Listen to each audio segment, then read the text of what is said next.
Hello जोहार, मैं हसनैन और आप देख रहे हैं न्यूज झारखंड। समय हो चला है झारखंड की खबरों को जानने का, लेकिन उससे पहले अभी तक आपने चैनल को सब्सक्राइब नहीं किया तो चैनल को सब्सक्राइब कर लीजिए, वीडियो को एक लाइक कर दीजिए और आप इस वीडियो को किस जगह से देख रहे हैं कमेंट्स करके हमें जरूर बताइएगा। चलिए जानते हैं झारखंड की प्रमुख बड़ी खबरों को।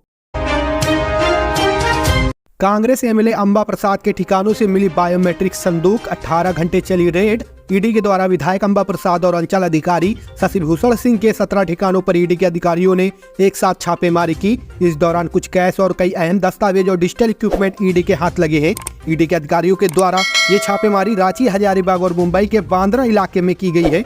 बताया जा रहा है कि छापेमारी करीब 18 घंटे तक चली। अंबा प्रसाद के घर से ईडी के अधिकारी उनके माता पिता के केस से जुड़े फाइल को अपने साथ ले गए, तो साथ ही उनके कई दस्तावेजों को भी ईडी के अधिकारी अपने साथ ले गए हैं। अंबा प्रसाद ने बताया कि विधानसभा से जुड़े कागजात भी ईडी के अधिकारी अपने साथ ले गए हैं, जिसमें विधानसभा में उनके द्वारा उठाए गए सवाल के कागजात भी शामिल है। इसके साथ ही उनके मोबाइल फोन को भी जब्त कर लिया गया है। वहीं अंबा प्रसाद ने बताया कि उनकी बहन का एक बायोमेट्रिक संदूक था। ईडी के अधिकारी इस संदूक को भी अपने साथ ले गए हैं। झारखंड में माचेत मास्टर के पदों पर होगी भर्ती, 12वीं पास कर सकेंगे अप्लाई। सरकारी टीचर की नौकरी की तैयारी करने वालों को बेहतरीन मौका दिया जा रहा है। झारखंड के प्राथमिक स्कूलों में जनजातीय व क्षेत्रीय भाषा पढ़ाने वाले माचेत मास्टर के पदों पर बहाली होने वाली है। यह भर्ती घंटी आधारित शिक्षक के रूप में की जाएगी, जिसके लिए सभी स्कूल का सर्वेक्षण किया जाएगा। झारखंड के स्कूलों में हर क्लास के लिए मास्टर की भर्ती की जाएगी। इसके तहत संबंधित भाषा बोलने वाले हर 10 स्टूडेंट के लिए एक टीचर का चयन किया जाएगा, जिसके लिए उन्हें हर एक घंटे के हिसाब से उन्हें सैलरी दी जाएगी। इन पदों के लिए उम्मीदवार किसी भी समानता प्राप्त बोर्ड से 45% मार्क्स के साथ 12वीं पास होना चाहिए। झारखंड में कैबिनेट की एक बैठक में इस भर्ती को मंजूरी मिल गई है। प्रधान सचिव वंदना दादेल ने कहा है कि स्कूलों के सर्वेक्षण के बाद जिलावार स्कूलों का चयन किया जाएगा, जिसके बाद प्रखंड लेवल पर माचेत मास्टर की भर्ती की जाएगी। इन पदों पर भर्ती होने वाले अप्रशिक्षित मास्टर को हर एक घंटे के लिए 120 रुपए से 200 रुपए तक दिए जाएंगे। वहीं प्रशिक्षित मास्टर को हर एक घंटे के लिए 200 रुपए से 600 रुपए तक दिए जाएगा। महीने में 15,000 तक मिलेंगे। इस भर्ती के तहत कई सारी भाषाओं के टीचरों की भर्ती की जाएगी, जिसमें जनजाति भाषा संथाली, हो, खड़िया, खुड़ुक, मुंडारी, मालतो, बिरहोर, असुर और भूमिया आदि शामिल है। वही क्षेत्रीय भाषा बंगला, उड़िया, पंच परगनिया, खोरठा, कुरमाली और नागपुरी भाषा के टीचर्स की भर्ती की जाएगी। इस भर्ती के जरिए क्षेत्रीय व जनजाति भाषा को बढ़ावा देने का काम किया जाएगा। इन भाषाओं के बच्चों को उनकी अपनी भाषा में पढ़ाई लिखाई करने का मौका दिया जाएगा, जिससे शिक्षा के क्षेत्र में विकास होगा। इस पहल से रोजगार और शिक्षा दोनों का स्तर ऊपर आ जाएगा। कल से बदलेगा मौसम का मिजाज, हो सकती है बारिश। मौसम विज्ञान केंद्र का पूर्वानुमान है कि राज्य में 14 मार्च से बादल छाएंगे। 16 मार्च से राज्य के कई हिस्सों में बारिश हो सकती है। 18 मार्च तक राज्य के कई जिलों में पश्चिमी विक्षोभ का असर रहेगा। 16 मार्च को राज्य के उत्तर पश्चिम, मध्य और दक्षिण हिस्सों में हल्की बारिश हो सकती है। 17 मार्च को कहीं कहीं बारिश हो सकती है। 18 मार्च को राज्य के पश्चिम हिस्से में बारिश हो सकती है। झारखंड के विधायकों को नहीं मिला राष्ट्रपति का समय, सर्रा कोड समेत इन बिलों पर करना चाहते थे बात। राष्ट्रपति भवन से महागठबंधन के 50 सदस्यों के प्रतिनिधिमंडल को 1932 खतियान आधारित स्थानीयता विधेयक, आरक्षण बढ़ाने से संबंधित बिल और सरना धर्म कोड के मुद्दे पर मिलने का समय नहीं मिला है। झामू के केंद्रीय महासचिव विनोद कुमार पांडे ने मंगलवार को पार्टी कार्यालय में पत्रकार वार्ता की। कहा कि 4 मार्च को पत्र भेजा गया था, मुलाकात का समय नहीं मिलना आश्चर्यजनक और दुर्भाग्यपूर्ण है। समय की मांग किसी निर्धारित समय अवधि के लिए नहीं की गई थी, बल्कि 1 महीने बाद चाहे जब भी समय होता तो बुलाया जाना चाहिए था। उन्होंने कहा कि राष्ट्रपति द्रौपदी मुर्मू झारखंड की राज्यपाल भी रही है, वह हमारे मुद्दों की गंभीरता और गहराई से वाकिफ है। मुख्यमंत्री चंपई सोरेन ने कहा कि यह दुर्भाग्यपूर्ण है कि झारखंड की माटी से जुड़े स्थानीयता नीति, सरना धर्म कोड, ओबीसी आरक्षण आदि के मुद्दों पर राष्ट्रपति से मिलने की अनुमति नहीं मिल पाई। उन्होंने मंगलवार को कैबिनेट की बैठक के बाद पत्रकारों के सवालों के जवाब दिए। सीएम ने कहा कि समय नहीं मिलना चिंता का विषय बन गया है, लेकिन हम इस बात को रखने के लिए प्रयास करते रहेंगे, समय मांगते रहेंगे। आचार्य धीरेन्द्र कृष्ण शास्त्री का 14 मार्च से 15 मार्च तक देवघर में सजेगा दिव्य दरबार। देवघर कॉलेज मैदान में 14 मार्च से 15 मार्च तक बाबा बागेश्वर धाम सरकार के पीठाधीश पंडित धीरेन्द्र शास्त्री का दिव्य दरबार सजेगा और भक्ति की बयार बहेगी। दरबार को देखते हुए सुरक्षा की चाक चौबंद व्यवस्था की जा रही है। एक और जहां झारखंड पुलिस के जवान अभी से पंडाल में मौजूद है, तो वहीं बाबा बागेश्वर की अपनी सिक्योरिटी भी कथा के दौरान वहां मौजूद रहेगी। देवघर में बाबा बागेश्वर की पहली कथा का आयोजन गोड्डा के सांसद डॉक्टर निशिकांत दुबे की तरफ से आयोजित किया जा रहा है। इस हनुमान कथा के लिए कॉलेज ग्राउंड में भव्य पंडाल बन रहा है। पंडाल भी ऐसा बनाया जा रहा है कि चाहे कितनी भी हवा चले, इसका असर पंडाल में बैठे श्रद्धालुओं पर नहीं होगा। कॉलेज ग्राउंड में 50,000 श्रद्धालुओं के बैठने के लिए भव्य पंडाल बनाया जा रहा है, लेकिन ज्यादा श्रद्धालुओं की उपस्थिति हो सकती है। इसको ध्यान में रखते हुए 2 और पंडाल बनाए जा रहे हैं। यूट्यूब पर बाइक चोरी का तरीका सीख छात्रों ने बनाया गिरोह, 5 गिरफ्तार। रांची पुलिस ने बाइक चोरी करने वाले बिहार और रांची के 2 गिरोह का भांडाफोड़ किया है।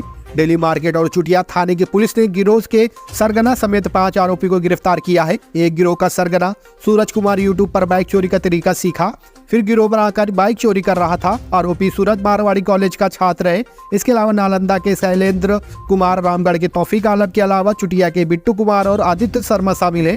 आरोपियों की निशानदेही पर पुलिस ने आधा दर्जन चोरी की बाइक बरामद की है।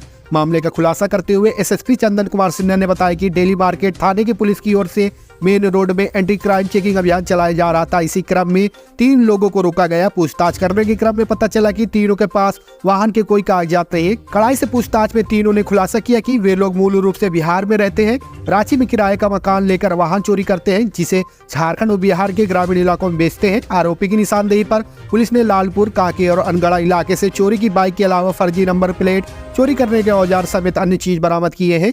पूछताछ में आरोपियों ने पुलिस को अपने गिरोह के अन्य साथियों के बारे में जानकारी दी है। जेबीवीएनएल के केंद्रीय विद्युत भंडार में आग, कई ट्रांसफार्मर जले। जेबीवीएनएल के करंडी स्थित ट्रांसफार्मर रिपेयर सेंटर विद्युत कनी भंडार परिसर में बुधवार सुबह में शॉर्ट सर्किट से आग लग गई। इससे कैंपस में रखे कई ट्रांसफार्मर जल गए। बिजली निगम का कहना है कि जले सारे ट्रांसफार्मर स्क्रैप थे। तार में शॉर्ट सर्किट के कारण आग लगी, जिसे 2 दमकल ने काबू पाया। आग इतनी भीषण था कि दूर से उसकी लपटें दिखाई दे रही थी। पुराने ट्रांसफार्मर में तेल रहने के कारण कुछ ही देर में आग की लपटें तेज हो गई। पहले तो कर्मियों ने अपने स्तर से आग बुझाने का प्रयास किया, लेकिन आग तेज हो गई तो आनन फानन में फायर स्टेशन को सूचना दी गई। इसके बाद दमकल कर्मियों ने 1 घंटे की मशक्कत के बाद आग पर काबू पाया। अंडर एज बताकर मेरिट लिस्ट से नाम हटाए जाने से नाराज होमगार्ड अभ्यर्थियों ने जाम किया समाहरणालय गेट। होमगार्ड अभ्यर्थियों ने मंगलवार को समाहरणालय गेट जमकर प्रदर्शन किया। सारे अभ्यर्थी होमगार्ड बहाली में अंडर एज बताकर मेरिट लिस्ट से नाम हटाए जाने से नाराज थे। गेट जाम रहने के कारण अंदर और बाहर आने जाने का सिलसिला कुछ देर तक थमा रहा। सूचना मिलते ही सदर अंचल अधिकारी अमरजीत सिंह बलहोत्रा एवं शहर थाना प्रभारी देवव्रत पोद्दार मौके पर पहुंचे और नाराज अभ्यर्थियों को समझा बुझाकर जाम हटवाया। प्रदर्शन कर रहे होमगार्ड अभ्यर्थियों ने कहा कि यदि वे अंडर एज थे या अन्य कोई त्रुटि थी तो फॉर्म भरते समय या दौड़ निकालते समय ही उनका नाम हटा देना चाहिए था, लेकिन मेरिट लिस्ट के बाद छट्टी करना कहीं से भी न्याय संगत नहीं है। मेरिट लिस्ट में शामिल सभी अभ्यर्थियों को ज्वाइन कराया जाए, नहीं तो इसी तरह से चरणबद्ध आंदोलन किया जाएगा। मौके पर सदर सीओ एवं थाना प्रभारी ने नाराज अभ्यर्थियों को बताया कि 1 जनवरी 2023 को जिनकी उम्र 19 वर्ष पूरी हो चुकी है, वैसे लोगों ने अपना आवेदन दिया है, उसमें कोई त्रुटि होगी तो सुधार किया जाएगा। उन्होंने कहा कि यदि उनकी उम्र 19 से कम होगी उस पर विचार नहीं किया जा सकता। भारतीय कम्युनिस्ट पार्टी के जिला सचिव सह राष्ट्रीय परिषद सदस्य चिर कुमार तिवारी ने होमगार्ड बहाली में भाग लिए हुए अभ्यर्थियों से मुलाकात की। अभ्यर्थियों के साथ पलामू समाहरणालय के समक्ष प्रदर्शन भी किया। कौन रखेगा इन अधिकारियों का ख्याल? झारखंड हाईकोर्ट ने इस मामले पर चंपाई सरकार से पूछ लिया बड़ा सवाल। झारखंड हाईकोर्ट में न्यायिक पदाधिकारी और अदालतों की सुरक्षा को लेकर सुनवाई हुई। जस्टिस आर मुखोपाध्याय ने सुरक्षा व्यवस्था सही नहीं होने पर कड़ी नाराजगी जताई। अदालत ने मौखिक रूप से कहा कि क्या सिर्फ हाईकोर्ट के जज और अधिकारियों को ही सुरक्षा दी जाएगी? क्या निचली अदालत में न्यायिक पदाधिकारी काम नहीं करते क्योंकि उनकी सुरक्षा पर सरकार ध्यान नहीं दे रही है? राज्य में न्यायिक पदाधिकारी की सुरक्षा के नाम पर कुछ भी नहीं है, कोई भी उनकी सुरक्षा में सेंध लगा सकता है। अदालत ने इस मामले में राज्य सरकार से जवाब मांगते हुए गुरुवार को सुनवाई निर्धारित की है। वहीं दूसरी ओर जेपीएससी प्रथम व द्वितीय परीक्षा में हुए गड़बड़ी से संबंधित मामले में झारखंड हाईकोर्ट में सुनवाई हुई। सुनवाई के दौरान सीबीआई की ओर से कहा गया कि इस मामले में जांच पूरी कर ली गई है, इसलिए मामले को निष्पादित किया जाए, जबकि प्रार्थी की ओर से इस मामले में अभी जांच बाकी होने का हवाला देते हुए सुनवाई जारी रखने की मांग की गई। इस दौरान अदालत ने वैसे अधिकारियों से संबंधित मामले को निष्पादित कर दिया गया जो इस परीक्षा में चयनित होकर कार्य कर रहे हैं। उनकी ओर से कहा गया कि सुप्रीम कोर्ट ने इस मामले में उन्हें नौकरी में बहाल रखने का आदेश दिया है, इसलिए राज्य सरकार की अपील को खारिज कर देना चाहिए। इसके बाद अदालत ने उक्त मामले को डिस्पोज करते हुए सीबीआई जांच पर सुनवाई जारी रखने की बात कही। सराफा बाजार में सोने की घटी चमक, चांदी में तेजी का रुख। घरेलू सराफा बाजार में आज मिला जुला कारोबार होता नजर आ रहा है। आज सोने की कीमत में मामूली गिरावट आई है, वहीं चांदी में तेजी दर्ज की गई है। देश के ज्यादातर सराफा बाजारों में सोने के भाव में प्रति 10 ग्राम 10 रुपए की कमी हुई है।